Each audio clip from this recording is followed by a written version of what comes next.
In this video, we're going to install WordPress using one of the many what's called one-click installation methods.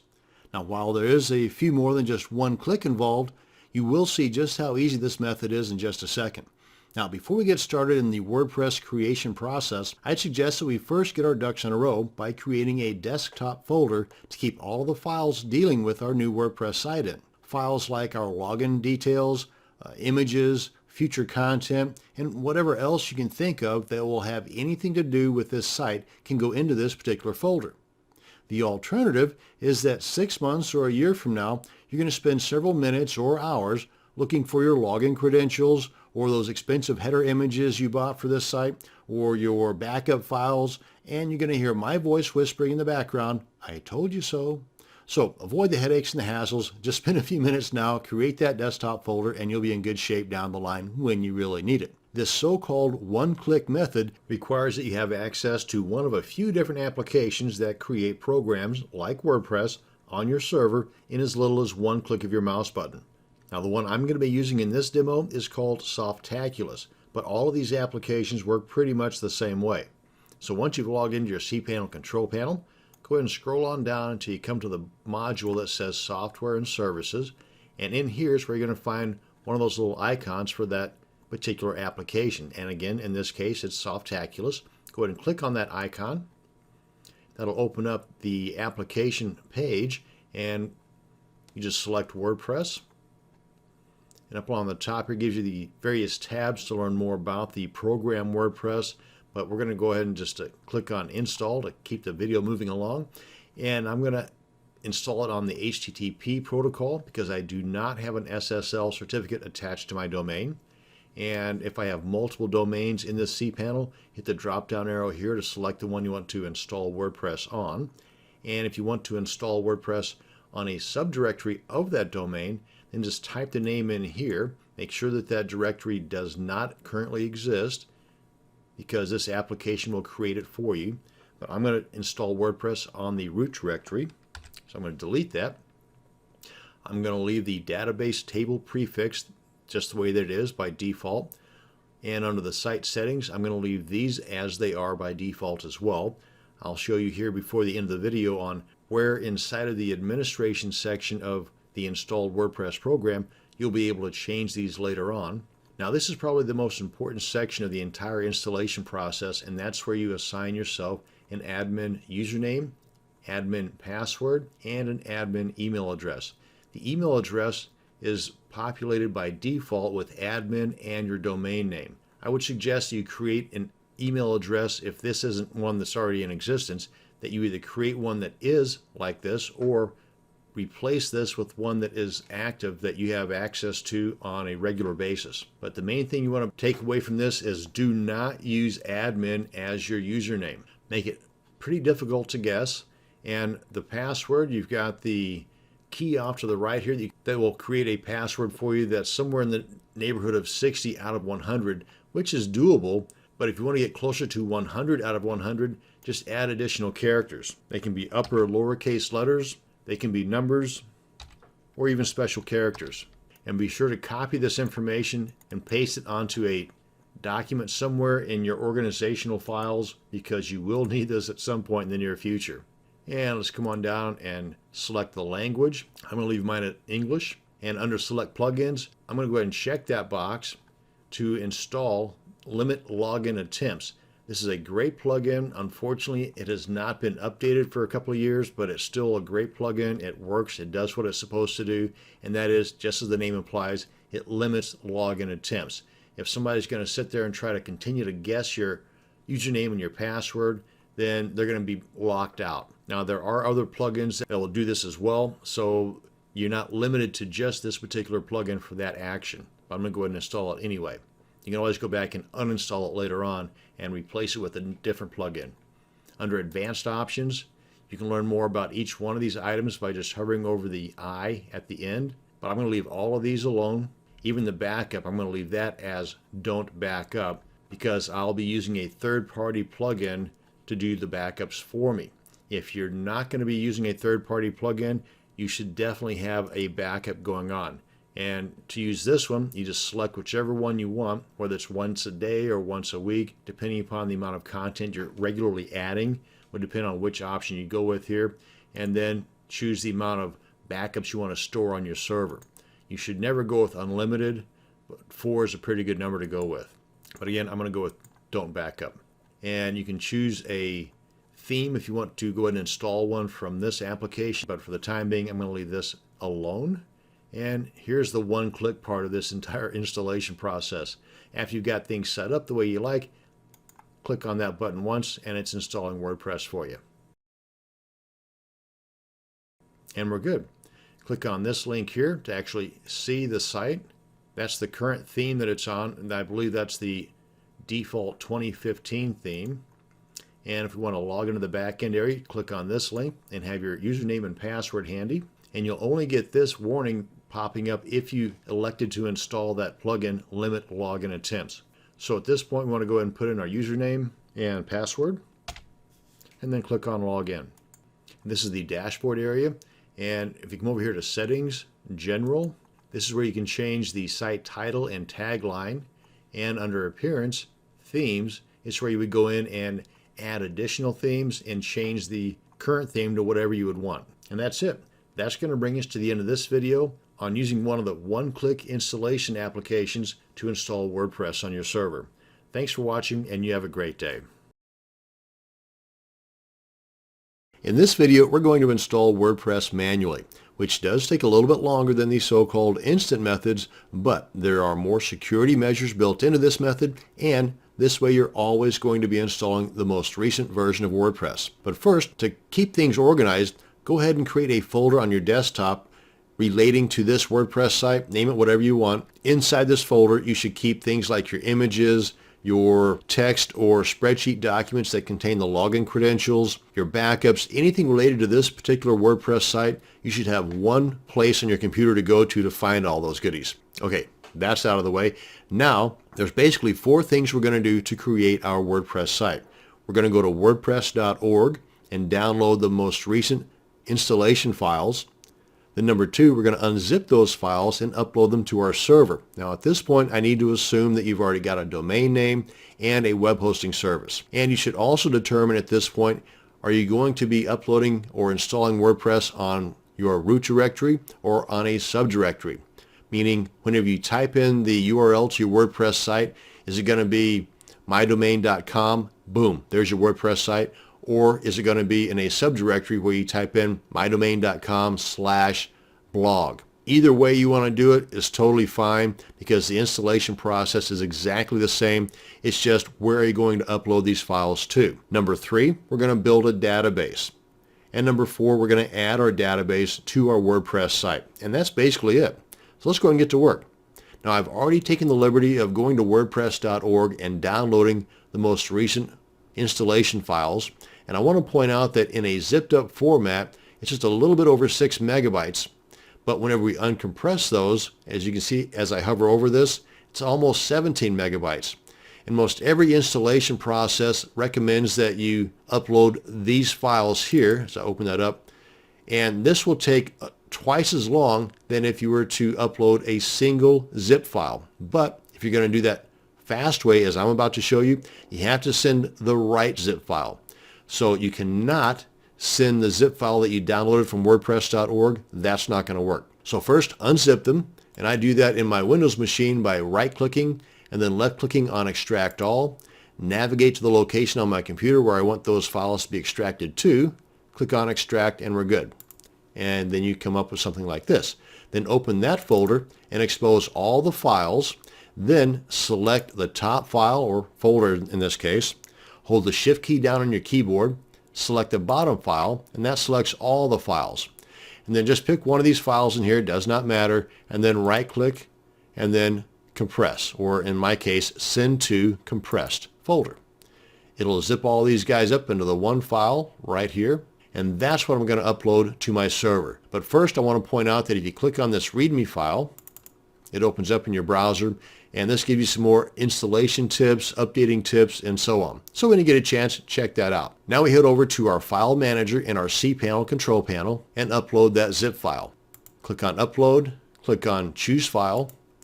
Navigate to the location of that zip file we just created. Select that. Click on Open. And it's going to begin the upload process. And while it's doing that, I'm going to come on back over here to cPanel and create our database. So scroll on down till you get to the Databases panel. Click on MySQL Databases.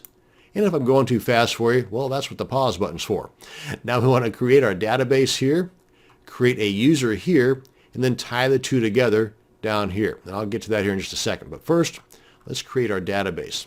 Now you can put whatever you want in here, and if you make a mistake, don't worry, because they will tell you in big red letters. Click on Create Database.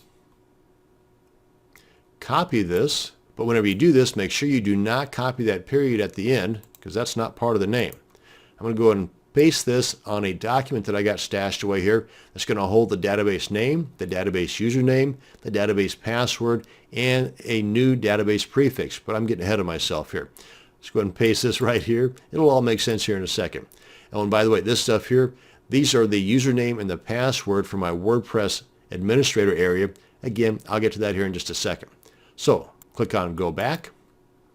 Come on down and create our user. And I'm going to use the same name for my username as I did for the database name. So I just want to copy this guy right here. Now you don't have to. You can name your username whatever you want.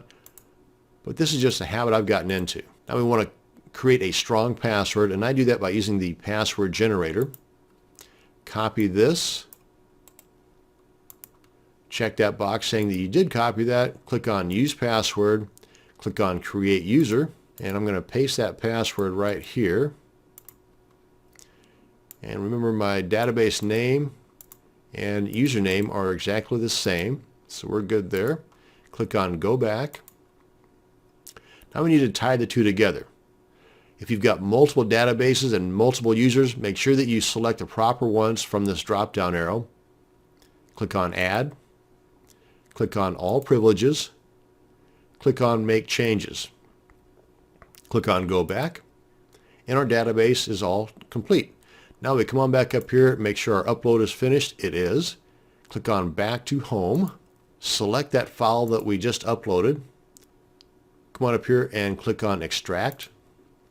Click on Extract Files. Click on Close. Select that zip file again. Because we no longer need it, let's go ahead and delete it. Click on Delete Files. We are good to go. Now we've got all the pieces of the puzzle put together. We just need to tie them all up. And we're going to do that by putting our install URL in a new tab here. So let's paste that right in here. And that install URL is wherever you have your WordPress site installed. And in my example, I'm installing it on the root directory. If you had it in a subdirectory, then it would be your domain name / the name of your subdirectory, like blog or members or whatever, / wp-admin / install.php. Then hit enter. Then you select the language you want your WordPress site to be in. Then click on continue. Tells you some information you're going to need here to tie your database into your WordPress installation. This is the stuff we just gathered a second ago when we created our database. So have that ready. Then click on Let's Go. Enter that information in here, and more times than not, the database host will be localhost. If you're not sure, contact your hosting service, or you can just leave it alone and give it a try. And if it gives you an error message, then you'll know to contact your hosting service. And as far as the table prefix for your database, like it says here, if you're going to be running multiple WordPress installations on the single database, you want to change this. And this can be a security issue as well, since most hackers know that the table prefix is WP_ by default. It might give them a leg up on being able to break into your site. So another reason to change that up. But for the sake of this video, it being a demo and all, I'm just going to leave this alone. And then once you get the information filled in here that you had copied under your text document earlier when you created your database, click on Submit. Then you'll get this pop-up telling you to run the install. Then this comes up telling you to put in your site title, which you can do later, but at the very least, you're going to need to create a username that's not easily guessed, and usually the password that's here by default is good and strong, as it says, or you can change this. In either case, you want to copy the username and the password, because you're going to need that here in just a second to log in. The email address, you want to make sure this is an active email address that you have access to, and on privacy, I always uncheck this, just personal preference.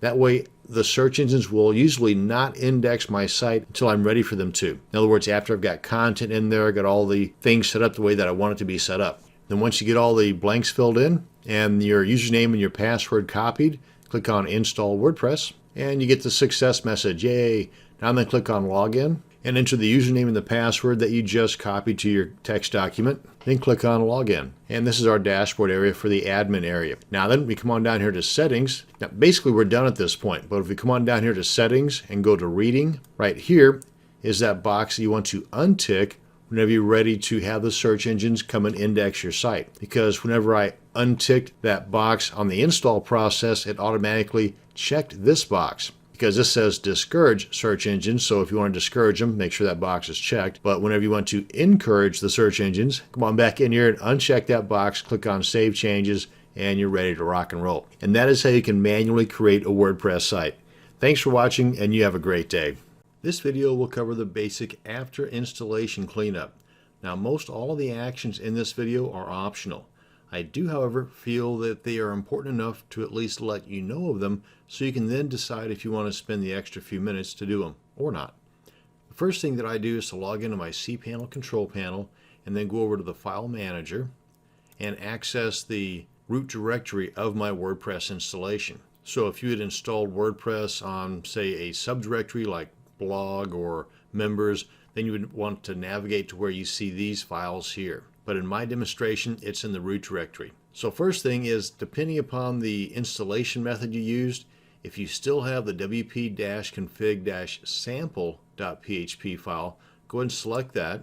And there's a couple other ones in here too. Hold the control key down on your keyboard if you're on a PC and select the readme.html and the license.txt. These are just files you don't need. And then click on delete, confirm that, and then under wp-admin, open that up by double clicking. And there's a couple of installation files in here you don't need because, well, it's already installed. And that's install-helper.php and install.php. So select one of those, hold the control key down and select the other one, and then delete.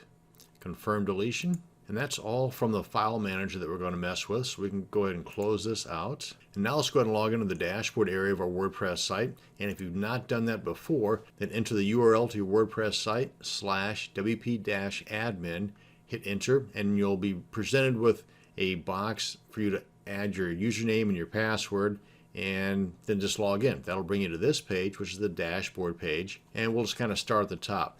Now, the first item I'm going to suggest getting rid of is the sample post and the sample comment that's attached to that post.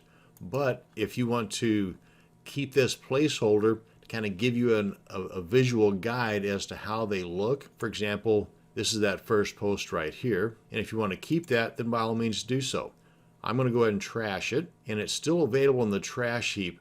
In case you want to bring that back, you can do so. But by trashing that, we also trash the comment that was assigned to that. Next up is pages. We've got a sample page for our placeholder, and like with post, if you want to keep this to kind of get a visual as to how it's going to look, then go ahead and hang on to it. But I'm going to go ahead and trash that. And like with post, it's still in the trash bin, so if you want to bring that back out live later, then go ahead and do so. Unless, of course, you empty the trash bin, then it's going to be gone for good. Now, a couple of other items that you might want to consider deleting, and that would be under the appearance themes and under plugins, because by default, there's a few different themes that are installed on your WordPress site. Depending upon the version that you've installed, it could be 2014, 2015, 2016, or even 2013 down here. You really only need one theme installed at a time. I know people that have 10 or 11 different themes installed, but you're only using one at a time. So in most cases, there's no reason to keep multiple themes installed. It takes a matter of a minute or two to install a brand new theme. So why have the extra baggage if you don't need it, right? But that's just my thinking. So if you want to delete these additional themes, just select it, come on down here in the lower right and click on delete. Select it, come on down to the lower right, click on delete, confirm deletion, and select it, come on down to the right and click on delete, and then confirm that by clicking on OK. And now we've got just the one theme. Likewise with plugins, if we go to plugins, click on that. And these are the two plugins that come installed by default. I usually just go ahead and delete the Hello Dolly plugin, and you can do that by just clicking on the delete link here. I usually keep and activate the Akismet plugin unless I have a different plugin that will do pretty much the same thing. Then I'll delete both of these. So you can either delete them individually by using the links, or you can select multiple plugins and use the bulk action option up here. But I'm just going to go ahead and select the Hello Dolly, delete that, and then confirm the deletion, and that's it. Now, while there might be more you can do to clean things up, this is what I do with every new install, and if I wasn't talking at the same time, I could have done this in less than a minute. So it's worth it to me. And that's going to bring us to the end of this video on after installation cleanup of my WordPress site. Thanks for watching, and you have a great day. This video is going to cover some basic security measures that you can put in place for your WordPress site. Now, the 4 items we're going to be covering in this video is number 1, we're going to replace the default ID number 1 with the newly created admin user account, and I'll show you that here in just a second. Number 2, we're going to keep everything up to date, and I'll cover that in more detail here just as soon as we get done creating that new admin user account. And number 3, if using older versions of WordPress for some odd reason, then I'm going to show you how you can hide the version number of that older version of WordPress you're using from potential hackers. And number 4, doing regular backups of both your files and your database is a good thing, and I'll show you how you can tackle that pretty easily. So first off, replacing the default ID number 1. What the heck am I talking about? Well, whenever you first install WordPress, it asks you to create a admin user account and a password. Well, that admin user account is assigned to the very first slot in the database, and that's ID number 1. Logging into my cPanel control panel, let me show you what I'm talking about. Scroll on down to databases and click on PHP My Admin. And this is going to show you all the different databases that you have assigned to that one domain. And this is the one for the demo site that we're working on. And you can see right here at WP Users, we go ahead and open this up. It's going to give a list of all the users on that database. And right now there's just the one, but the ID number 1 is right here, and it's assigned to the administrator, and that is a potential security issue. So we're going to get around that by simply creating another account inside of our WordPress dashboard by coming over to Users, Add New, enter a new username, email address, first name, last name, website if you want, password, and then under Role, hit the drop-down Administrator. And that will assign this particular user to the next available slot. And of course, in this case, there's only one, so the next available slot will be ID number 2. Then we'll come back in and delete ID number 1. And we'll do that by logging out as our ID number 1 administrator user, logging in as the new administrator, and then deleting the old original administrator account that was assigned to ID number 1. Pretty simple stuff, and it's so simple that this is a potential security hole that's easily plugged. So by all means, take a few minutes and take care of that. Now, number 2, keeping everything up to date.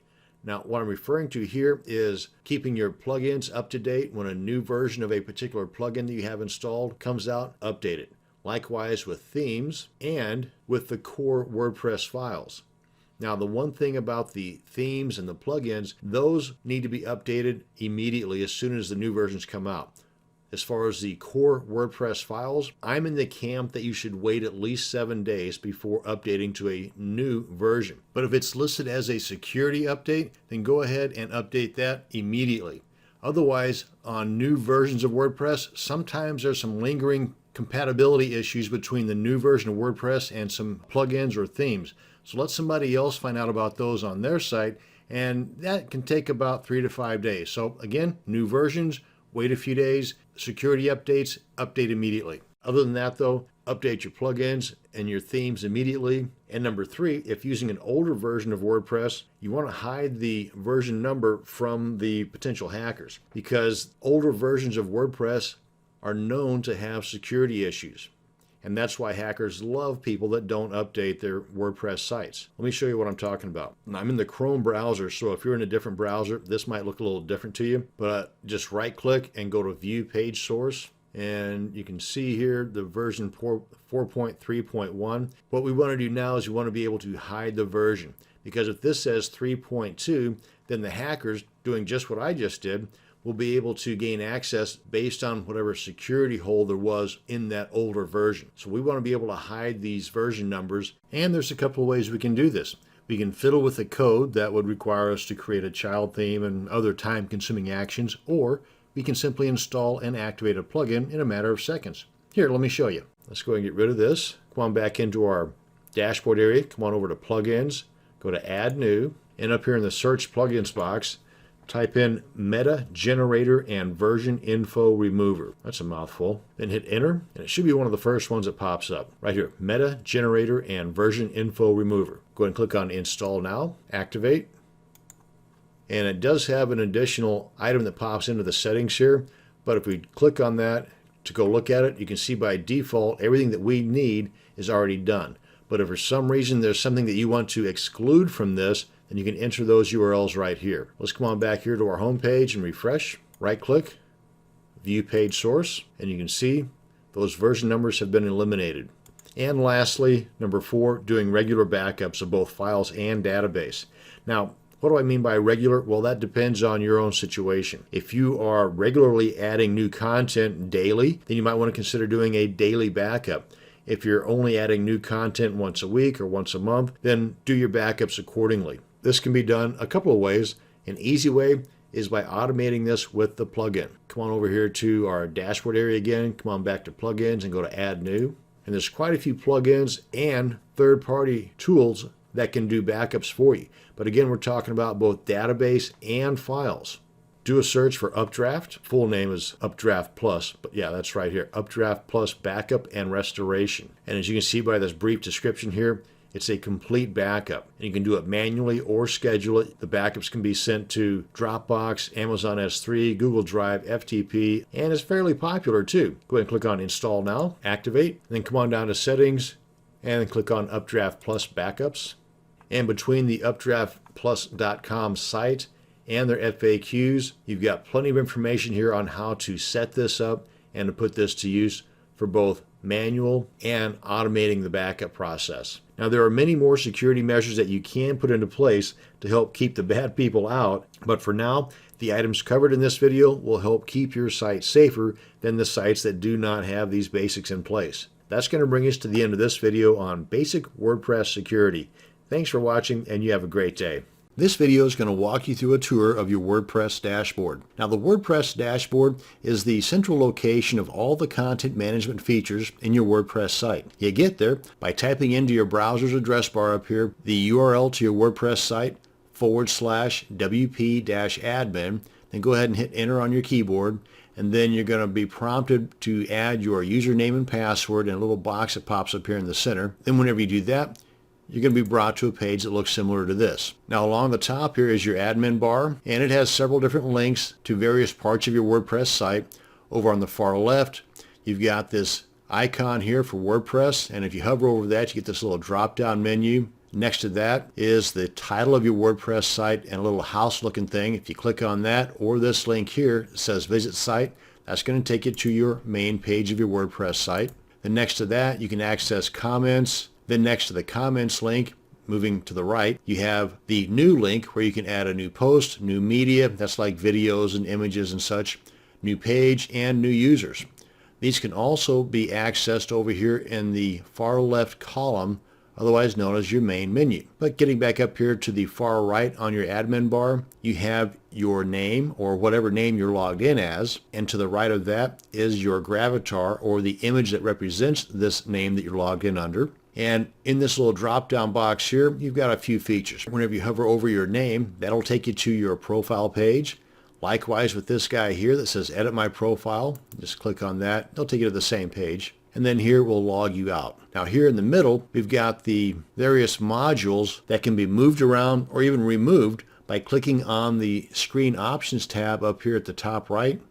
And by removing the check mark in these boxes, we'll remove these various modules. For example, At a Glance, this guy right here, untick that, poof, it's gone. WordPress News, you don't want to know about the news, uncheck that, poof, it's gone. And likewise, you just add the check back into the boxes and they will reappear, just like so. And if we go ahead and click off of the Screen Options tab, you have the Help option over here. And this is page specific. So you can click on this, and this gives you specific information related to the dashboard area. You'll also have this help tab up here in the top right on these other items here that are specific to that particular item. For example, if we go to the post page, come on up here to the help tab, these items here are going to be more related to the post section when it comes to helping answer any questions. Whatever you see on this help page here might be different than what you might see on, say, the appearance page help section.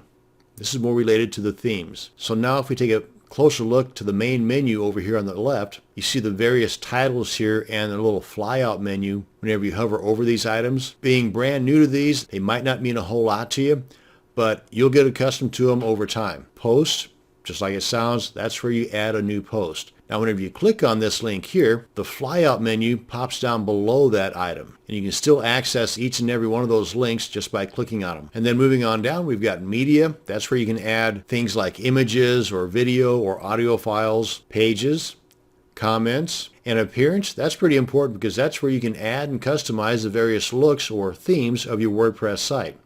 Along with that, you have access to various widgets, menus, header, background, and editor. Plugins adds a ton of additional functionality to your WordPress site. Users, that's where you can go in and add additional users or access current users or even access and edit your own profile. Tools, and under settings, a lot of cool stuff in here, but that's the makings of a different video altogether. Now I also want to mention that you can collapse this menu to where it's just showing those icons that were to the left of the menu items. So if you want more real estate here in the center, go ahead and collapse that. Otherwise, just click on what looks like a little video play button there, and it will expand that back out to full size. And that's a tour of your WordPress dashboard. Thanks for watching, and you have a great day. This video will explain the difference between a WordPress post and a WordPress page. Now, of the two, the post is by far the most important. Now, let's back up to the beginning.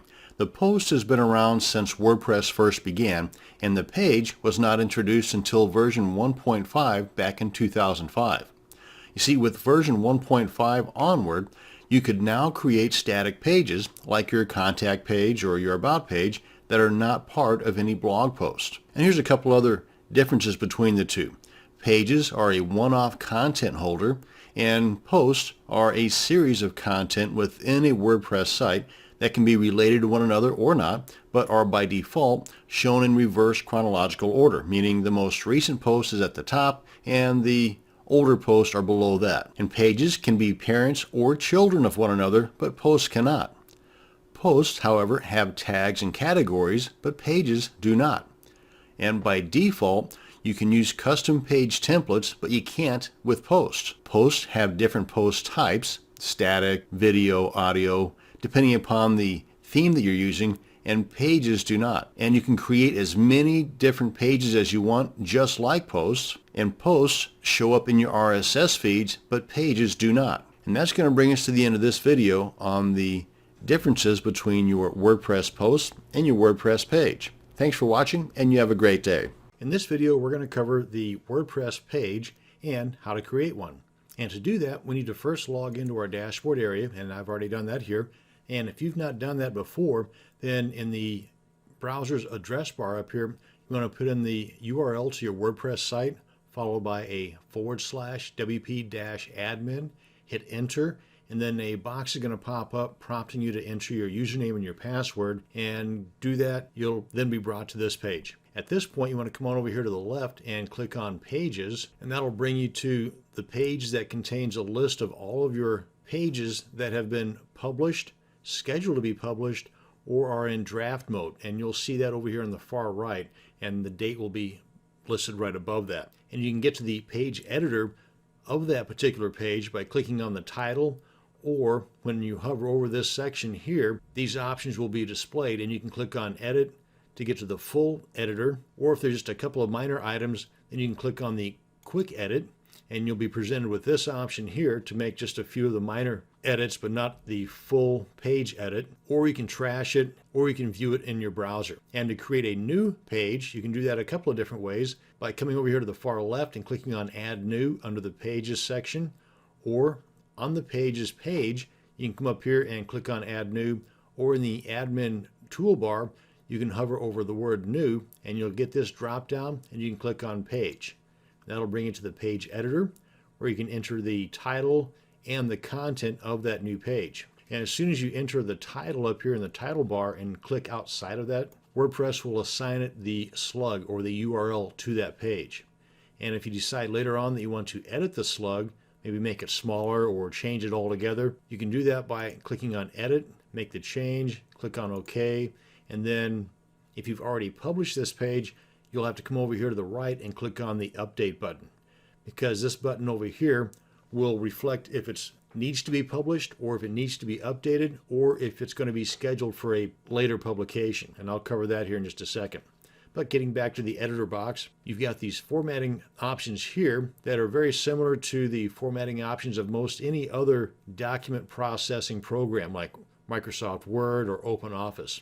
And if you are presented with only the single row of formatting options, then you can click on the toolbar toggle option here on the end, and that will display the remaining row or rows of formatting tools. And then you just enter your content here, and you can do that a couple of ways, just by typing away in either the visual tab, which is kind of like a WYSIWYG or what you see is what you get format, or you can enter it in the text tab, and you have less formatting tools to work with, but you can still do the same thing if you're familiar with writing out the code longhand. But coming back to the visual tab, if you have content already produced elsewhere that you want to copy and paste into the editor window, and that content is already formatted, maybe you've got some clickable links or you've got some text that's bold or italicized like I have in this example here. This is a clickable link. This text is bolded and this text is italicized, and this is a Word document. And if you wanted to copy and paste something like this and maintain that formatting, then you want to make sure that this text icon does not have a border around it. Let me demonstrate. I'm going to go ahead and paste that content in here by holding the Control key down on my keyboard and hitting the letter V as in Victor. And you can see that it's maintained that formatting. Now, it did not carry over the text color, and that might just be a theme issue, but it did carry over the formatting for the clickable link. Let me show you in the text tab. You can see here where it's got the ahref tag. Now, if you did not want to carry over the formatting, if you wanted to get that stripped out, let's go ahead and select this and delete it. Then you would click on this text icon. You'll get this pop-up telling you what you're about to do and how to toggle this on and off. And basically, this is just going to strip out the formatting from that Word document. And you can see now that it has a border around that icon. If I Control V to paste that, all the formatting is stripped out. Now, if you wanted to add media to this, like an image or video or anything from the media library, then you can do that by clicking on the Add Media button right here. Just put the cursor somewhere in the editor window where you want that media to be added, then come on up here and click on Add Media, and you can just drag and drop that media file in here, or you can select from content that's already been added to your media library, or you can insert it from a URL. Let's say we want to add the working squirrel here. Just select that, click on Insert into Page, and there it is. And you can click on the image for further formatting. Now up along the top here in the far right, you have this Help tab. It has a drop down with help information related to this particular page, the page editor page. And under Screen Options, if we click on that, we get this drop down where we can add additional fields or options on our page. For example, if we check the box here next to discussion, that adds the discussion module down here below the editor window where we can toggle on or off to allow comments and or trackbacks and pingbacks. And one other item up here I wanted to mention, besides the number of columns you can have, either one or the default 2, is this checkbox here. By default, it enables full height editor. In other words, there's no scroll bar here in the editor window. And if we scroll down, you can see the formatting tools stick. But if we untick this box, then the editor window has a predefined height, and anything beyond that height adds a scroll bar to the editor window, and everything else on this page scrolls up to the top. But that's part of the distraction-free functionality. Another element of the distraction-free functionality of the editor page is this button right here in the top right corner under the text tab. If we click on that, the elements on both sides of the editor window, the sidebars, they're going to disappear like they just did. And if you want them back temporarily, just move your cursor outside of the editor window, and there they are. And if you want them to go away again with that button on, then just put the cursor somewhere in the editor window and hit enter, and there they go. And that's more of the distraction-free editing. Let's go ahead and turn that off and close up the Screen Options tab. And over here on the right, you have these different modules, the top one being Publish with different elements there where you can publish it immediately, or if we click on Edit, you can see where you can schedule this later.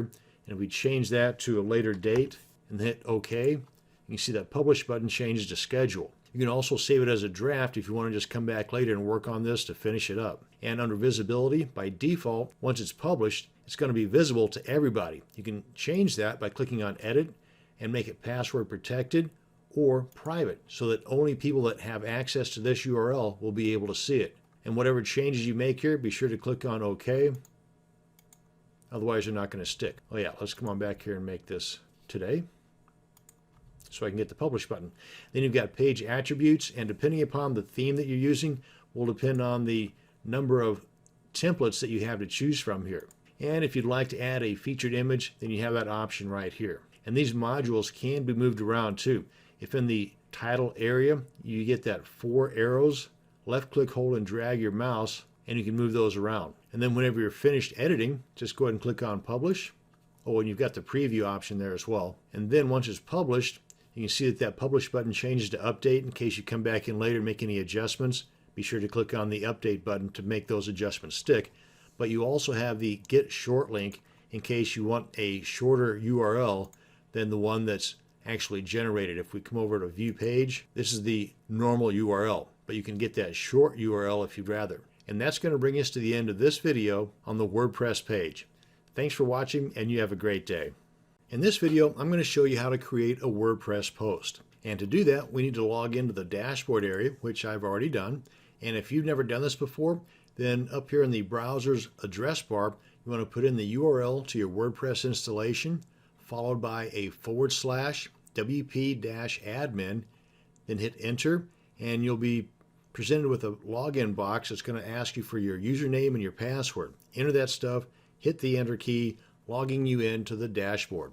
Once here, you want to come on over here to the left and hover over Posts, and you'll get this flyout where you can see the All Post page, and that's just a list of all the posts that you've already published or have in draft mode or are scheduled to be published in a future date. You can also see and manage the different categories and tags, which are just additional tools to help keep your post organized. And of course, you can add new posts by clicking on, you guessed it, Add New. And you can also get to the New Post page by hovering over the word New up here in the admin bar and then clicking on Post. Now, the first thing you want to do is enter a title to your post, and then you can go on down here and enter the content. And ideally, the title should be keyword rich, and that'll help you when it comes to search engine optimization. And once you enter the title up here and you click outside of that box, WordPress is going to go ahead and generate the URL or the slug to that post. And if at any time in the future, after you've published this post, you want to change that slug, you can do so by just clicking on Edit, make the change, click on OK, and once this has been published, this Publish button will change to Update. And if you want this change to take, just like any other change you make on here after it's been published, come on over here and click on Update. Otherwise, that change will not take place. And in the editor window here is where you would enter the content of that post. And you can do that a couple of ways, either by the Visual tab, which is kind of like a WYSIWYG or what you see is what you get editor, or if you'd like to enter your content kind of longhand, then you can do that under the Text tab. And you can see that the formatting options are a little more limited, but under Visual tab, you can click on the toolbar toggle button here to get additional formatting options. And you can see you're still only limited to just that single row here in the Text tab. But these formatting tools may look familiar to you if you've ever worked in a document processing program before, like Microsoft Word or OpenOffice, where you can bold text, italicize text, change the text color, and so on. Now, if you wanted to copy and paste content into this editor window from another document that already has the text formatted, like for example this Word document where I have some text bolded or italicized or a clickable link, then there's a way you can do that. Just copy this into my clipboard here. I'm going to make sure that this formatting tool here that says paste as text does not have a border around it. If it does have a border around it, for example, if I click on that, you'll get this pop out that tells you what's taking place as far as being able to paste formatted content from something like Microsoft Word. Then you want to make sure that that's toggled off, because right now it's toggled on with the border around there. And if I paste this in here, none of those formatting options carried through. This is not a clickable link. This is not bolded. Now then, if we toggle this off just by clicking on that, you can see the border's gone away. And now I'll paste that same content in here again. Now then, that formatting did carry over. And we can see this further by going to the text tab here and seeing the source code here, where it's got the ahref tag and so on. And if you wanted to add images or videos or audio files to your post, then you can do that by using the Add Media button right up here and just put the cursor wherever you want that media to be added to, like for example an image, and then click on Add Media. And you can select media that's already in the library. You can go to Upload Files and upload media from your computer by clicking on Select Files, or just drag it and drop it here. Or you can even add it by inserting it from a URL. But if we're going to add one of these images, all you have to do is just click on it and you get the check mark. You can make a few little edits over here to the right and then click on Insert into Post, and there it is. Now, if we come on up here to the very top right, we've got this option here for screen options. If we hit that drop down, you can see that we've got some modules that can be shown in our editor page by checking or unchecking the boxes. For example, the featured image, that's this module down here at the bottom, tags and categories. If we were to uncheck all of these, then they're not there anymore. Likewise with format, it's gone as well. So all we have now is the publish module. But if you want those, make sure those are checked. Likewise with any of these other options here. Like if you wanted to be able to toggle on or off to allow people to make comments on this post, make sure that box titled discussion is checked. Then below the text editor window, you now have the discussion module. And you can also edit the screen layout. By default, you've got 2 columns. If you wanted just 1 column, then those items that were over here on the right are now at the bottom below the editor window. And a very cool feature is this box by default is checked that enables full height editor and distraction-free functionality. And what that means is the editor window here does not have a fixed height. In other words, no matter how much content you put in here, you're not going to get a scroll bar. Let me show you what I mean. Let's go ahead and untick that. And you can see the scroll bar here because it now has a set height. So that's the full height editor. Another element of the distraction-free functionality is this button right here, right below the text tab. If we click on that, the 2 sidebars are going to disappear. And if we want them back temporarily, just move the mouse outside of the editor area, and there they are. And if you want them to go away again while this is toggled on, then just put your cursor anywhere in the editor window, hit enter, and there they go. Let's go ahead and toggle this off. And let's go ahead and close up the screen options. And to the right of the screen options, we have a help tab that is specific to the post editor page. So if you have any questions that are unanswered by this video, then you've got some help waiting for you right here. And while we're over here on the right, you've got the publish module right here, where you have different elements that you can either publish it right away. You can schedule the publishing to be at a later date by changing this date, clicking on OK, and that publish button changes to schedule. Let's go ahead and move that back. You can also change the default public visibility by clicking on edit and changing that to private so that only people that have this URL will be able to see this post. Or you can make it password protected, and a very cool feature, you can make it stick. In other words, on the post page right here, you can make that post stick right at the very top, so all future posts will fall below that one. Because by default, all new posts are at the top of this post page. But if you use the stick feature, then it's going to stick to the top. And whatever changes you make here, just be sure to click on OK. You also have the preview button where you can see how your post is going to look in the browser before you actually publish it to the world. And if you really just don't like what you've created, you can always move it to the trash bin. Then you've got the format module. Depending upon the theme that you're using will depend on which or how many post formats are being shown here. And by default, standard is the one that's checked in this theme anyway. Then again, you've got the categories and tags, which, as I mentioned earlier, will simply help keep this post organized. And you got the featured image module down here where you can set a featured image for this particular post. And when you're ready, go ahead and click on publish, and your post is ready to be seen by the world. And you also have this get short link button. If we click on that, you can see that you're presented with a much shorter link than the default URL here. And that's it. That's going to bring us to the end of this video on the WordPress post and how to create one. Thanks for watching, and you have a great day. A WordPress plugin is a piece of software that adds functionality to your WordPress site. This video is going to show you how to locate, add, and activate plugins for your WordPress site.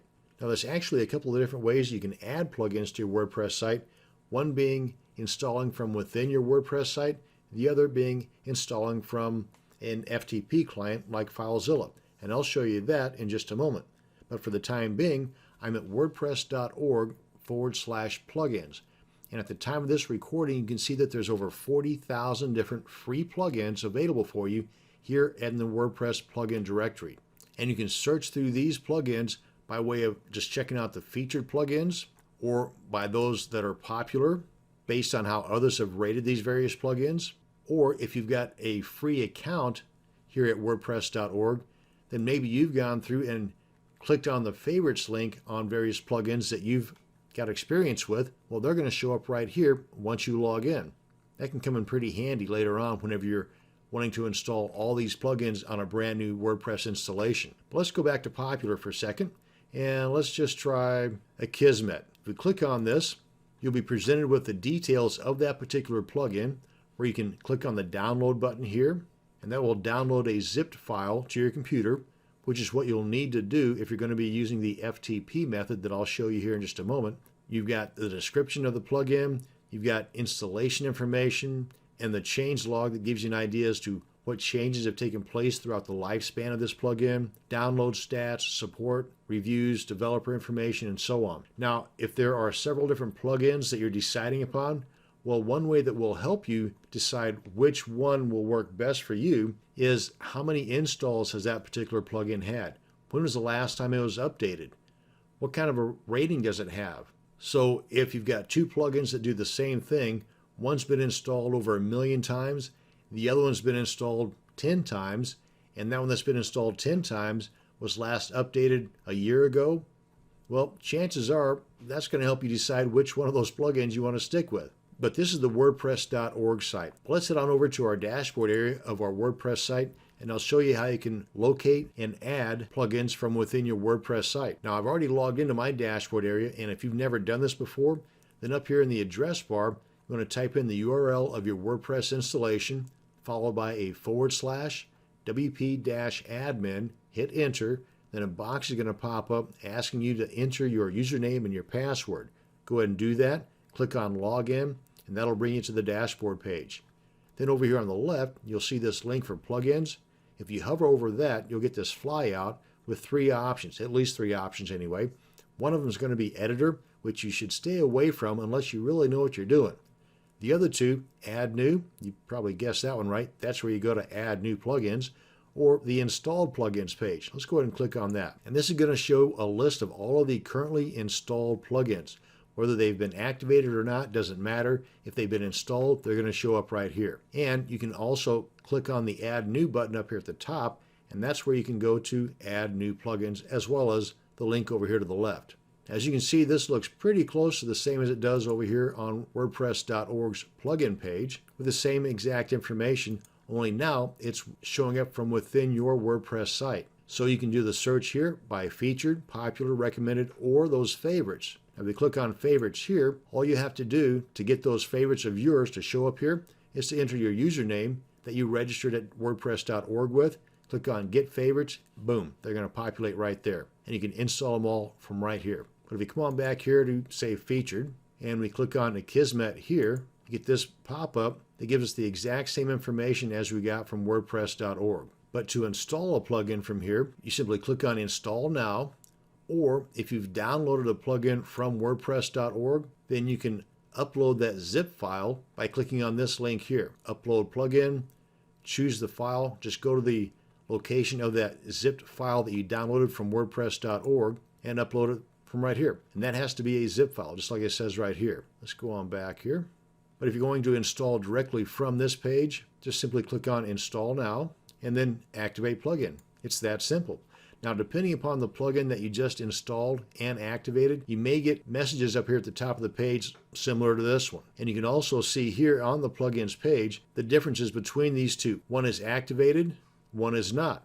The one that's not activated has an activate link. The one that's already activated has a deactivate link. Now, you cannot delete an active plugin, but you can delete this plugin because it's currently not activated. So if you're going to delete a plugin, you have to first deactivate it, like that. Now, neither one of these are active. They're both deactive, and you can also use bulk actions here. So if you've got a bunch of plugins that you want to, say, delete, for example, check those, hit bulk actions, then choose your action, like, for example, delete, and then click on apply. So I'm going to go ahead and delete Supercache from here, and then confirm the deletion. And now that I want to download WP Supercache to my computer and then install it by way of an FTP client. Now, if we're going to use FileZilla, for example, or any FTP client, let me go and move this in here, we have to upload an unzipped folder. So we just simply right-click, and I'm going to use 7-zip, or you can just simply use the extract all or whatever decompression software that you have built into your computer. I'm going to use 7-zip and just extract right here. I'm going to open that up because what I'm going to upload to my server is the folder that contains the files. Not a folder that contains a folder, but the folder that contains the files. So let me just refresh this, make sure that I'm logged in. Yep. Now, where the heck do I upload it to? Well, I'm going to go to the root directory of your WordPress installation, and you'll know you're there whenever you see the WP-admin folder and the WP-content folder and all this. You want to then open up the WP-content folder, and then you'll see a directory that says plugins. Open that up, and this is where you install your plugin directory or your plugin folders.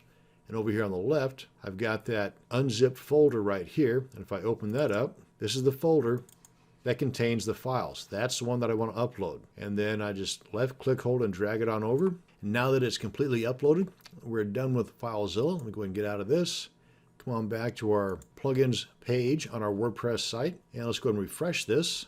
Now you can see that this plugin has been installed, but it's not activated. Click on Activate, and just like before, it's completely activated and we're ready to go. So that's the two ways in which you can install a WordPress plugin, and two places you can go to search for WordPress plugins, directly from within your WordPress site or from WordPress.org. And that's going to bring us to the end of this video on WordPress plugins.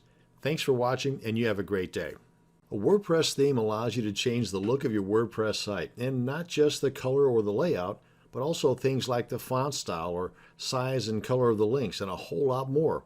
Well, in this video, I'm going to show you how to locate, add, activate, and even customize your themes. Now, there's a couple of different ways you can actually locate and add a new WordPress theme. One way is by going directly to wordpress.org/themes and browse through the different themes that have passed somewhat of a quality control check to be allowed inside of the WordPress theme directory. Now, there's a whole bunch of themes out there that did not pass that quality control check or did not even apply to pass that quality control check. But when it comes to looking for a free WordPress theme, I would stick with only those that are within the WordPress theme directory. Plus, there's a whole bunch of quality commercial themes out there that you can pay good money for, and even some commercial themes here as well. But if you are dead set on just checking out free themes, this is the place to go. And browsing through these free themes, you can do that a few different ways. One is by going through those that are listed here under featured, or those that are listed under popular or latest. Or if you've got a pretty good idea as to the name of the theme, you can just type in that name here under the search themes box, or go to the feature filter and check off some of those items that you want on your theme, and then click on apply filters, and those that meet these guidelines will be displayed here for you to choose from. Then all you'd have to do, let's come on back here, is just download that theme to your computer. Then once it's downloaded to your computer, then you can install it to your WordPress site by unzipping that folder and uploading it by way of your FTP client, like in this example, FileZilla. But where do you upload it to? Well, once you've logged into your server, locate the root directory of the WordPress installation, and in my case, it's public_HTML. Just double click to open that up. Then look for the directory that says WP-content. Double click to open that up. Then look for the directory that says themes. Double click to open that up, and then upload that unzipped folder for that theme that you downloaded from WordPress.org into this directory, and you've added a new theme to your WordPress site. And that's using the FTP client. Let's go ahead and get out of here because we're done with FileZilla. Another way, and probably the best way, is by doing all of this stuff directly from within your WordPress dashboard. Now, I've already logged into my dashboard here. Now, if you've never done this before, then up here in the browser's address bar, put in the URL to your WordPress installation, followed by a /wp-admin, then hit enter on your keyboard, and a box is going to pop up asking you for your username and your password. Go ahead and enter those, click on login, and you'll be brought to the WordPress dashboard page. Then from here, come on over to the left and hover over the word appearance, and you'll get this flyout. Click on themes, and then up here at the top, click on add new. And by the way, this themes page will display all of the current installed themes you have on your site. But to add new, just go ahead and click on the add new button. And that zipped up theme folder that you downloaded from WordPress.org, you can just go to upload theme, leave it zipped up, and then go to choose file, navigate to the location of that zipped up file, just like it says right here, and then click on install now. Come on back here to themes. Otherwise, if we go to add new, you can see how this closely resembles that page that was on WordPress.org right here. And you can go through here and you can see some of these have already been installed on my site, but you can preview the different themes that are not installed. And if you like the way that it looks, go ahead and click on install, just like I've done with these two. It's really that simple. You don't have to mess around with FTP clients or uploading folders or files. It's all done right here within the add themes page. And as you can see here, you can do the same searching for themes as you could over at WordPress.org by featured, popular, latest, or even feature filter. Let's come on back to our themes page. Now, that's how you can locate and add a theme. Now, once the theme has been installed, you can activate it very simply just by clicking on the activate link. And it deactivates what used to be the active theme and kind of takes its place. And if we come on back to our main page and refresh, you can see how easy that was to change the entire look and feel of our WordPress site just by changing the theme. Now, as far as customizing it, we can do that one of a couple of ways. Clicking on the Customize button here or over here on the left sidebar. They're both going to take us to the same place. And these items here that can be customized are theme specific. So depending upon the actual theme that you're customizing will depend on what elements you have over here that you can in fact change. And it's very simple. As you make the changes, for example, site identity, just hit that arrow there on the right. If we want to change this part of our theme right here, just make the change. And you can see the change take place live as we were typing. And if you want whatever changes you've made here in the customization panel to stick, click on Save and Publish. If you don't, then just hit the X up here in the top left corner. You'll get the confirmation notice, click on Leave this page, and you're done. So again, depending upon the actual theme that you're wanting to customize will depend on what items you can customize, but at least ways now you know how to get to that point. And whatever elements you want to customize, make sure that you click on the Save and Publish button up here in the top right. And that's going to bring us to the end of this video on WordPress themes. Thanks for watching, and you have a great day. A WordPress widget is a small block area of your WordPress site that does a specific function. This video is going to show you what a widget is and how you can put it to use for your WordPress site. Now, not all WordPress themes support widgets, but most of them do. And for the themes that do support widgets, there are what's called widget-ready areas that you can have your widgets in. Usually this widget-ready area is in the sidebars, but depending upon the theme, it can also be in the header area, the footer area, and even below the content area. I've even seen it to where it's inside of the content area as well. Now there's two different areas that you can go to manage your widgets. And to do that, you need to log into the dashboard area, and I've already done that here. And if you've never logged into the dashboard area or the admin section of your WordPress site, well, to do that, up here in the address bar of your browser, type in the URL to your WordPress installation, followed by a /wp-admin, hit enter. Then a box is going to pop up asking you for your username and your password. Go ahead and enter those, click on log in, and that'll bring you to this page here. Then over here on the left, hover over the word appearance, and in the flyout, you'll have this word that says widgets. Go ahead and click on that link. That'll bring you to the widgets management page. And over here on the right, you'll see the available widget ready areas. And again, this is theme specific. So if you are using a different theme than what I'm showing in this video, then this area might look a little different. But here under the primary sidebar, which is right here, we have these various widgets already active. The content sidebar on this particular theme is over here on the right, which currently is not displayed because, well, there's nothing in there. Likewise with the footer widget. You can see as I open that up, there's nothing in there, and the footer widget, you guessed it, is at the footer or the bottom of our WordPress site.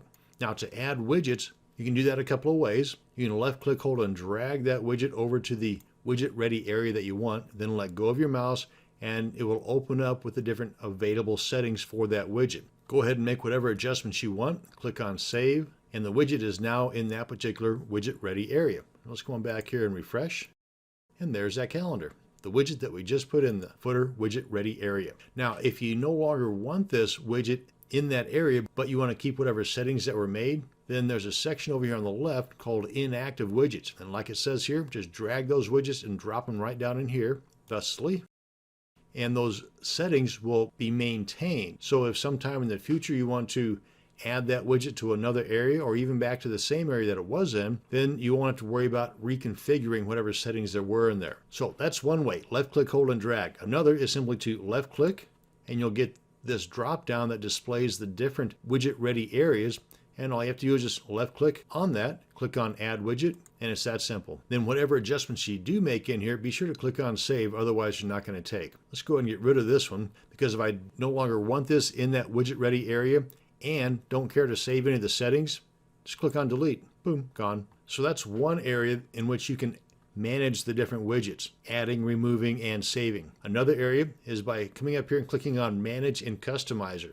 Now you can get to the customizer a couple of different ways by clicking on this button here, or over here on the left sidebar, you can click on customize, and that will bring you to the customizer within that particular theme, or you can go to themes, and the active theme will have a button that says customize. Click on that, and that'll take you to the same place that that customize link did. And then over here on the left, you'll be presented with the widgets option right down here. Just click on that, and it gives you the exact same information that was available to you on the other widgets management page. It just looks a little differently. So if we wanted to add or manage the widgets that are in the primary sidebar, just click on that, and here they are. And you can left click on it and click on remove, just as you could in the other management page, or close. You can rearrange them just by left click holding and dragging them around, or you can add new widgets by clicking on the add a widget button. Then you'll get this flyout here, and let's say you wanted to add a calendar to the primary sidebar. Just left click on it and it automatically adds it to the bottom of that widget ready area. And if you want to move that, let's move this out here a little bit. You see this is the primary sidebar right here. Let's say you want the calendar to be right up here below the search and above the categories. Right there we go. And you get a live preview of it right here. Now if any of these adjustments look good to you, great. All you have to do is click on save and publish. Come on back here and refresh. And you can see we took that out of the footer, but up here at the top on the primary sidebar, we added that calendar below the search and above the categories. And to get out of here, just click on the X up here, and you're brought back to whatever section you were in, be it customizer or themes, and that's it. That's going to bring us to the end of this video on the WordPress widget. Thanks for watching, and you have a great day. A WordPress menu or navigation menu is just one way that your site visitor can get around and locate various bits of content on your site. This video is going to show you a couple of different ways to add and edit your WordPress menus. Now to do this, we need to log into the dashboard area of our site, and I've already done that here, but if you've never done that before, it's real simple. Just up here in the address bar of your browser, type in the URL to your WordPress installation, followed by a /wp-admin, then hit enter on your keyboard, and a box is going to pop up asking for your username and your password. Go ahead and enter that, click on login, and you'll be brought to this page here. Then, over on the left, hover over the word Appearance, and then in this flyout, come on down here and click on Menus. And by default, you're not going to have any menus created. First thing we want to do is create our first menu, and you do that by just giving it a name. And you can call it whatever you want, then click on Create Menu. And that kind of builds the structure. Now you want to add the menu items, and you can do that, like it says here, from the column on the left. Now by default, you have pages, custom links, and categories. If you want to also add other items like Post, for example, come on up here to Screen Options and hit that drop down and check the box for Post. Let's go ahead and close this up, and you can see your posts have been added. Now then, just go ahead and add the items that you want. Let's go ahead and check this box and that box, because I want to show you how to do a child page of the parent page. And you also have the option, by the way, to view all, or if you got a whole bunch of items in here, you can do a search. And let's go ahead and add this one here as well. Be sure to click on Add to Menu, or nothing's going to happen. There you go. Now, if you want to make this page a child of this page, like it is over here, then just hover over the title bar here, and when you get the 4 arrows, left click, hold, and just move it to the right a little bit. And you can see how it changed to sub-item. Well, you can do that multiple times. You can also move these around as far as reordering them. So this way, the one up top is going to be the one that's displayed furthest to the center. The one at the bottom is going to be displayed furthest to the right. And then down below here, you can decide the location of this. And if you noticed, as soon as we created that menu, we had this tab created for Manage Locations. That's kind of the same thing as what's happening down here. Now let's go ahead and add some posts as well. Let's just throw these guys in there. Click on Add to Menu. And you can see how these are named Post. Well, you can do the same thing as you did up here. Rearrange, make this one a child of that one, and so on. Even custom links. And this is the name that will appear on the tab. And then click on Add to Menu, and there it is. Now if we open these up, you can see that we've got some elements in here that we can customize further. But this title attribute here, let me show you where that's at. Come on up here to Screen Options, and that's the second row right here. So if you wanted to have that particular link when it's clicked to open in a different tab or window, check that box there. If you want to fancy it up with some CSS, check that box there. And you can see these additional items that were added right here. Just check that box, and when this is clicked on, it's going to open up in a new window. Click on Save Menu. Whoop, that's not going to do anything until we decide on where that's going to be. Let me show you how you can do that also right here under Manage Locations. This particular theme, and this is theme specific, but this particular theme only supports 2 menus. In other words, there's 2 locations on this theme that will allow a menu. You can create as many menus as you want, but only 2 of them are going to be displayed at one time. One's along the top and one's along the left sidebar. So for the top menu, we only have the one. Click on Main. Now if you want that on the left sidebar, we can do that as well. But I'm going to leave that blank for now. Click on Save Changes. Come on back here and refresh. And there we are. Now you are able to customize the titles of these. If we recall, come on back here to Edit Menus. If we wanted to change this to something shorter, right here, Navigation Label. Then just Save Menu. Come on back here and refresh. See how that changed? That easy. Now, this is just one way in which you can create, edit, and manage menus. Another way is in the Customizer, and you can get there by clicking this link over here under Appearance, or right up here next to Menus, click on Manage and Customizer. That brings us to the Customizer and directly to the menu section. And you have all the same items here as you do on the main menus page. They're just arranged a little bit differently. For example, up here on the gear icon, this is where you can adjust the advanced menu properties. Go and close that up. And to add menus, let's go ahead and create one for the sidebar. Click on Add a Menu, give it a name, then click on Create Menu. Now we want to add the items to that menu. Just click on Add Item. Get this flyout here. Let's say a custom link. Don't forget to click on Add to Menu, otherwise it's not going to go over there. Now with these, all you have to do is click on it and it's automatically going to add it. But to make these children posts or pages of one another, you have to click on Reorder. Now you get these arrows that pop up here. So this one here is now a child of the one above it. And you see it cannot be reordered up or down because it's a child page of this one. But if we reorder this one up, it's going to take the child with it. Pretty nifty. And before we close this out, we want to make sure that we define the location of this new menu. That's going to be our sidebar. And you can't see it over here. Let's move this out some so you can see this. And that's our menu that was just added. If we untick this, you see this is a live display. I'll make that back in there. And then if you like the way things look, come on up here and click on Save and Publish. And then get on out of here. Come on back here and refresh. This is the live page now. And there we are. And that's going to bring us to the end of this video on adding and editing your WordPress menus. Thanks for watching, and you have a great day. This video is going to cover some of the basics of optimizing your WordPress post for that all-important free search engine traffic. Now, there's a lot of items to deal with in the world of search engine optimization, or SEO, and what makes this even more confusing is that the importance of some of these items are going to change. A few years ago, for example, all you needed was a whole bunch of targeted keywords in your site's head section and in the content area, and boom, you were on the first page of Google. Well, those days are no more, but there are some basic steps that you should be taking to help your SEO rankings. And like with many things in WordPress, there's a plugin that can help us do this. One such plugin is called All-in-One SEO Pack by Michael Torbert. So let's go ahead and install and activate this plugin. And to do this, we need to log into our dashboard area, which I've already done here. And if you've never done this before, it's super simple. Just go on up to the address bar of your browser and enter the URL of your WordPress installation, followed by a /wp-admin, hit enter, and then a box is going to pop up asking you for your username and your password.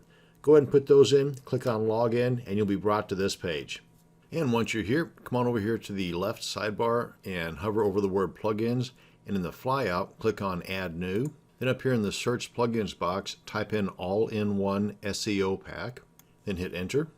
And it should be one of the first ones that pop up. Go ahead and click on install now, and then activate plugin. Now, as soon as you activate the plugin, you're going to get this pop out here. And of course, read these over, but for the most part, you can just dismiss these. And as soon as you activate the plugin, most of the default settings that were done at the point of you activating the plugin is really enough. You've really just done a lot more for your search engine optimization than anybody that does not have this type of a plugin installed and activated on their site.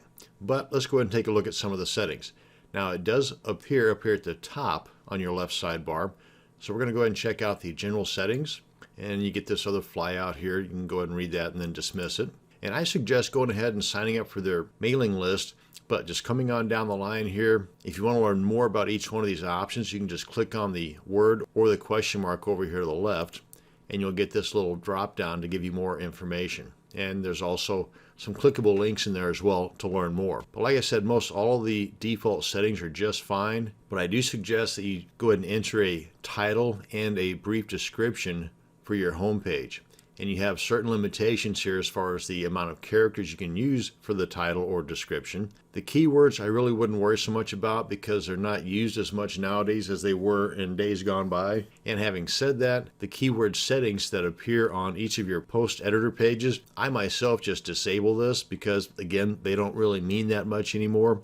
But if you want to go through the trouble of adding keywords, by all means leave this enabled. Otherwise, you can disable this. And I'll show you here in a second where this shows up at on the post pages. But if you just scroll on down here, the title settings, again, the default settings are just fine. But if we come on down here to the display settings, I like to leave these as is, but just to point this out, if we were to go into the post or pages page, that being right here, just click on post or pages where it's going to display all of the different posts or pages that you have. The All-in-One SEO plugin adds these different columns. So if you don't want those columns in there for some odd reason, then you just untick this box and then come on down here to the very bottom and click on Update Options. And just to show you what that looks like, you see where those items have been removed from the post page. But like I said, I like to leave those on. But at least now you know what those do. Likewise with the display menu and admin bar, that's this up here. Sometimes that doesn't work for me, but like I said, I like the default settings. And likewise here to display menu at the top, it's checked. If it's unchecked and you save it, then this is going to appear down at the bottom. But that's the display. The webmaster verification, I do recommend highly that you put this information in here. And again, you can learn more about these by clicking on the question mark or the title over here. Having said that though, if there are other plugins installed and activated on your site that already have this information, do not, I repeat, do not put this information in twice. But if you do not have a plugin or have this information installed on your WordPress site anywhere else, by all means add it. It can only help. And to generate some additional love from Google, I would suggest checking this information out as well. And by default, or the global settings for these, I would leave these as they are, and I'll show you how you can adjust that on a post by post basis. And again, any changes you make, just come on down here and click on Update Options. And there are some items in the Feature Manager that you might want to check into as well. Some of these are taken care of by other plugins that you may already have installed. To limit the amount of plugins that you have on your site, I would suggest just checking this out and comparing this to other plugins you may have. If you don't have any that handle XML sitemaps, go ahead and just click on Activate here.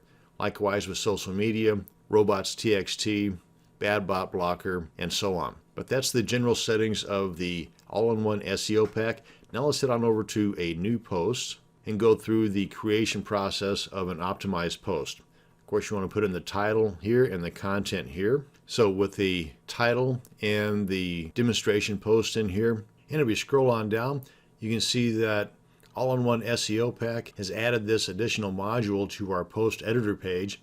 And this gives us an example of how this post will appear in the SERPs, the search engine results page. Speaking of which, let me go ahead and show you an example of a search engine results page. So if somebody were to do a search for garden tools, this is a typical search engine results page for those keywords. Not all the time, but sometimes over here on the right, you'll have some sponsored or some advertisements for that particular keyword. Likewise along the top. And then you have the what's called organic search results, and this is pretty much what you're looking for. You've got the title, you've got the URL, and you've got the description. So where does Google get these, or Bing or Yahoo? Well, if you come on back to the post, by default the search engines grab the title of your post from here, the URL from here, and the description from here. So what if the first item in your post is an image? Well, all the search engines are going to get is maybe some meta information like the size or the dimensions of that image. Or if you have a title attribute to that image, they might pick that up. Well, you're not really going to want that. You want to have more control over what the search engines are going to put in the search engine results page. And that is where All-in-One SEO Pack comes into play. The title, you can put whatever you want in here to replace this if you don't want that to be the title on your search engine results page. You've got 60 characters to go right here. For example, and the URL, I should have mentioned this earlier, but if you have not yet adjusted what's called the permalinks, that's the basic structure of your URL. If you've not yet adjusted that from the time that you first installed WordPress, now is a good time to do that. Let's go ahead and come on down to Settings, and in the flyout, click on Permalinks. I'm going to go ahead and open this in a new tab. And depending upon the installation process you went through on your WordPress site, you may have the day and name as your permalink settings, which is not that bad. But if you've got default, which is basically the URL, question mark, a P, which stands for post, equals then the post number, that's not very user-friendly or search engine-friendly for that matter, because a human being or a search engine will look at this and not have any clue what this is referencing by simply looking at this. Of all of these options, my favorite, or the one I would suggest that you use, is my favorite, and that is post name. So if you do make any adjustments here into permalinks, be sure to click on the adjustment you want to make. Come on down here and click on Save Changes. Now, adjusting the permalinks is best done as soon after you install WordPress as possible. If you adjust the permalinks on a seasoned site, one that has a whole bunch of different posts, you might be taking a chance of breaking some of those links or the URLs within your post. So just knowing that, you might want to have a full backup prior to making this adjustment, just in case that happens. Now, there are plugins like 301 redirects that can help fix that problem, so you might want to do a little reading up on that if that's the case. But again, if it's a brand new WordPress site, by all means come on in here and adjust your permalinks as soon as possible. You can see here the URL or the permalink. Let's go ahead and refresh this, and you can see here it's dropped the date part, and now it just has the domain name and the title, just like it is up here. But now again, if you wanted to have a different title, be sure to type it in here. Again, 60 characters max. And again, as far as the description, you've got 160 characters. Make good use of it. That gives you an idea anyway. And I would go as much into the 160 characters as possible. And as I had mentioned earlier, keywords here in the meta information is not that important anymore, but keywords in the actual content and the title is very important. So make sure that whatever somebody types in here in order to get to your post or your content, that you have those keywords ideally in both the title and at least a couple of spots throughout the content of your post. And if you do have images, which I highly suggest that you do, then you might want to go ahead and add the keywords into the title of your images as well. Even the alternate text, that's a good place to put some keywords also. But the keywords down here, not so important. And the no index and no follow boxes down here at the bottom, the only time I would check these boxes is if you do not want this content to be seen by the general public. In other words, you do not want the search engines to index this content. Tell them not to by checking these boxes. Otherwise, leave them unchecked. Come on up here, click on update, and your post is now search engine friendly. Well, that's going to bring us to the end of this video on optimizing your post for search engine traffic. Thanks for watching, and you have a great day. This video is going to show you a couple of different ways to prevent a server crashing brute force attack. Now, a brute force attack is when someone, usually a bot of some kind, continues to attack your login page by repeatedly trying to guess your username and password until it's successful and breaks into your site. Now, a couple of simple things you can do to help prevent the break-in is to never use easily guessed usernames like admin or test, and to always use strong, unguessable passwords that contain a minimum of 8 to 12 characters. Of course, the more characters, the better. This is going to help against the actual break-in, but not the damage caused by the resources being consumed on your WordPress site server, fighting off all those repeated attempts by the bot to guess your login credentials. Now, this can be helped by a plugin that limits the number of tries by a particular IP address, and then that IP address is blocked for a specified time frame. A great plugin for this is called Limit Login Attempts. The problem lately, though, has been that certain bots and their brute force attacks are coming from tens of thousands of different IP addresses, which will shut down a server very quickly even if you have an IP address limiting plugin installed. The plugin will prevent the break-in, but will not prevent the massive attack and the eventual meltdown of your server. Now, most hackers, when trying to use the brute force attack to break into your site, will do so through the wp-login.php file.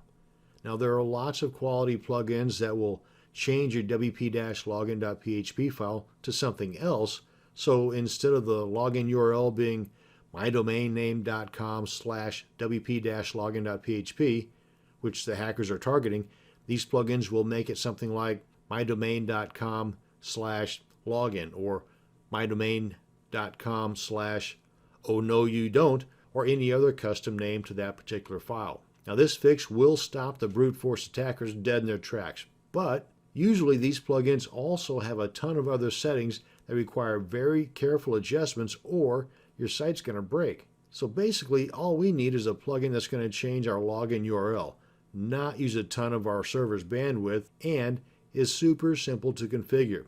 Now, before I introduce you to the plugin that I came across, I want to mention that if you are the only person ever to log into your admin area, like maybe it's not a membership site that you're running, then really you don't need to change your login URL. You just need to make your login page invisible to anybody except for you. And we can do that through a file on your root directory called the .htaccess file. And to do that, we're going to log into our cPanel control panel, come on down here to File Manager, and edit our .htaccess file. Now, if you're not seeing the .htaccess file in your root directory, probably because it's hidden. So to unhide this, come on back to our control panel here and click on the link for Legacy File Manager, and you're going to get this box that pops up. As a matter of fact, if you have just recently started with this particular hosting service and you've only logged into cPanel once or twice, you may still be getting this box popping up every time you do that until you check this box here to skip this question. So all you have to do at this point is just check this box here that says Show Hidden Files, click on Go, and those hidden files will be hidden no more. Now at this point, go ahead and select the .htaccess file, click on Code Edit or Edit, either way. Code Edit has numbers along the side here, Edit doesn't. But up here at the very top of the page, get you a couple of blank spaces up there and paste the following code. And I'm going to include this code as a copy and paste document along with this video, so you don't have to worry about trying to copy all these details here. But that's it. All you have to do now is simply replace these hashtags or #, whatever you want to call them, with your actual IP address. Now, where do you get your IP address? In case you don't know, what you can do is just go to your address bar of your browser, type in whatismyip.com, no spaces, and then it's going to display your IP address somewhere up in this area here.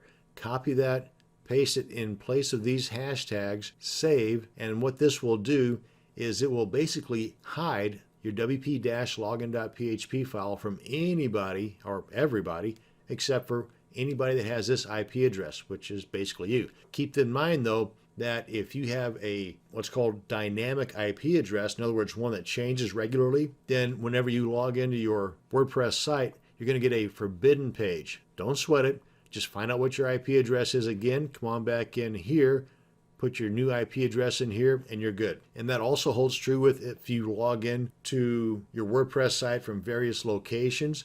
Try to find the IP addresses of all those locations and put those in here. So that's one way to do this.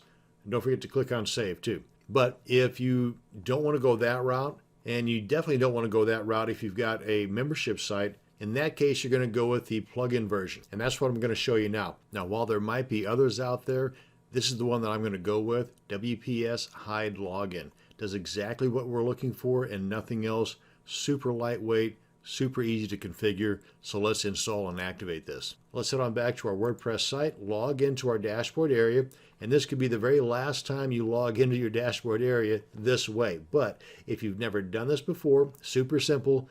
Come on up here to the address bar of your browser, type in the URL to your WordPress installation, followed by a /wp-admin, hit enter. A box is going to pop up asking you for your login credentials. Go ahead and enter your username and your password, click on login, and you'll be brought to this page here. Then come on over to plugins, click on add new in the flyout. Then up here in the search plugins box, type in WPS Hide Login, hit enter, and then look for the one that says WPS Hide Login and click on install. Now I've already done that, that's why mine says installed. Otherwise, yours will say install now. Then come on down here to where it's going to be installed. Oh yeah, and then of course after you click on install now, you'll want to activate it. But once it's activated, come on down here to settings, either on the plugin page, or you can come over here to settings on the left and click on general. It's going to take you to the same spot. Just come on down to the bottom of the page, and this is it. This is all there is to it. Now by default, they put the word login in the box here. That'll work just fine, but you can change this to anything that you want. Just make sure that you click on Save Changes after you've done that. So now then, instead of our domain name /wp-login.php, we have to use our domain name / whatever word we put in there to be able to gain access to our login page. So let's go ahead and log out of here and give it a try. You see it's already replaced that wp-login.php with our new word. But let's try it with the old way. And you can go with wp-admin, which some folks do. You're going to get a page not found. Or wp-login.php, also page not found. So those bots that are coming to your site looking to brute force their way in, they're going to get this each and every time and go on about their business to some other site that's not as protected as yours. Now, if you want to learn more about brute force attacks, come on over to codex.wordpress.org/brute force attacks. Don't forget the capitalization, the underscore, and the S at the end. And that's going to bring you to this page here at wordpress.org that you can learn a lot more about brute force attacks. Well, that's going to bring us to the end of this video on securing your WordPress site against brute force attacks. Thanks for watching, and you have a great day. In this video, we're going to go over what WordPress is. WordPress is a powerful free content management system, otherwise known as CMS, that allows you to create business websites, blogs, e-commerce web shops, and much, much more.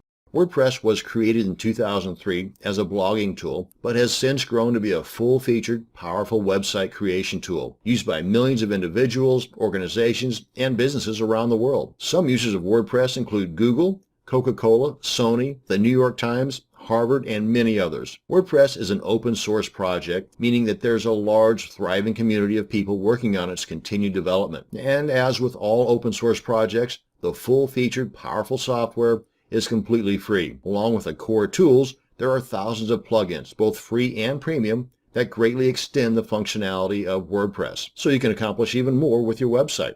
The powerful templating system means there are thousands of quality templates, also known as themes, both free and premium, that you can use to change the design and general look of your website. You can also develop custom themes, plugins, content types, and much more. And with the self-hosted option, you can create a wide range of extremely functional websites for just about any industry or need. And because of WordPress's solid foundation and adherence to web standards, it does a great job of search engine optimization, otherwise known as SEO, right out of the box, which just basically means it helps with your search rankings, which helps your audience find you. Along with the head start the system gives you, there are tons of high-quality free plugins that can further help with your search rankings. WordPress offers businesses, individuals, and organizations a great way to create professional websites, easily control content, perform well in search engines, and engage with their audiences. And that's going to bring us to the end of this video on a quick look at what WordPress is. Thanks for watching, and you have a great day. In this video, we're going to talk about the difference between WordPress.org and WordPress.com. Now, WordPress is a powerful publishing tool that makes it easy for anyone to publish their content online. WordPress comes in two different versions, WordPress.org and WordPress.com. Now, while a lot of the key elements are the same, there are some very important differences.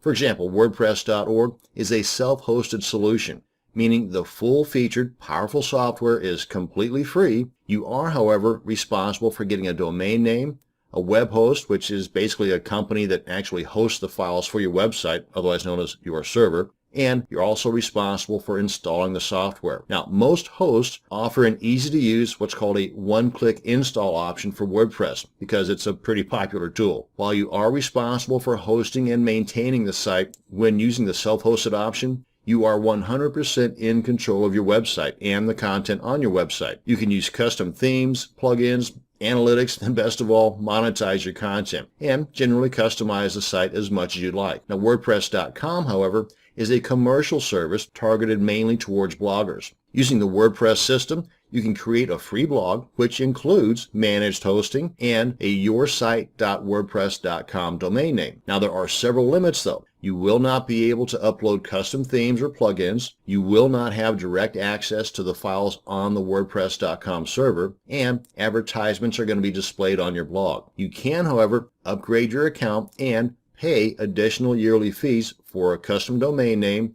additional hosting space, or removing those advertisements. Now, choosing which option is best for you just depends on what your goals are for your website. If you will be focusing mainly on blogging and don't want to handle or hire someone to handle the setup and maintenance, then WordPress.com is likely to be your best bet. If, however, you're a business owner of any size, you would generally be best served with WordPress.org, the self-hosted option, as you will have a lot more control and flexibility for your website. That's going to bring us to the end of this video on the difference between WordPress.org and WordPress.com. Thanks for watching.